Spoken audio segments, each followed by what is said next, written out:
video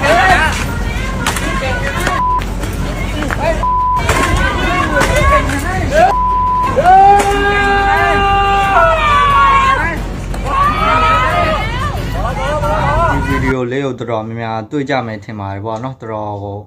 popular ဖြစ်နေတဲ့ video ပေါ့ဒီထိုင်းနိုင်ငံသားတယောက်ကိုထိုင်းနိုင်ငံသားတွေဝိုင်းရိုက်တဲ့သတင်းပေါ့နော်ဒီထိုင်းတွေခေါ်နေတဲ့ဖလန်ပေါ့နော်ဖလန်ဆိုတဲ့ဒီနိုင်ငံသားကနာမည်က David အသက်က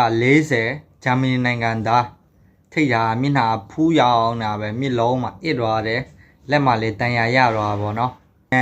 ဝမ်းရိုက်ထဲမှာပါတဲ့3ဦးကိုမေးမြန်းကြည့်တဲ့အခါမှာကြတော့သူတို့3ယောက်ကပြောတာဒီ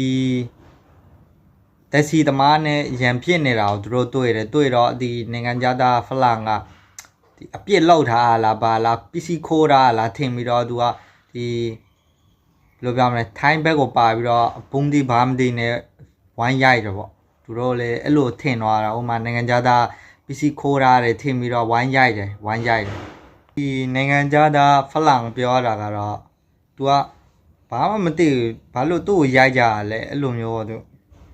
သူ ဘာမှလည်းမလုပ်ကြဘူးလို့အမှုဖွင့်မလားမေးမြန်းတဲ့အပေါ်မှာ तू ကသူ့နိုင်ငံကိုပြန်ရတော့မှာမို့အမှုတော့မဖွင့်တော့ဘူးဒါပေမဲ့ဒီဗီဒီယိုလေးကိုယူတော့မယ်ဒီ clip ဗီဒီယိုယူတော့ပြီးတော့သူ့နိုင်ငံကိုပြန်ပြမယ်ထိုင်းနိုင်ငံကိုလာရင်ဒီလိုမျိုးတွေကြုံရမယ်ဆိုတာဘာညာ तू သတင်းနေနဲ့လုံမယ်ဗျာဒီဖြစ်စဉ်ကိုအစဆုံးဟိုဘေးနာကအမြင်နဲ့သူတယောက်တော့ရှိတယ်သူ့ကိုမေးမြန်းကြည့်တဲ့အခါမှာကျတော့ तू ကဒီနိုင်ငံသားကဆိုင်ငယ်စီးလာပြီးတော့ဒီတက်စီဆိုင်ငယ်ရှေ့မှာရက်ထားပါတော့ရက်ထားတော့တက်စီသမားကဒီ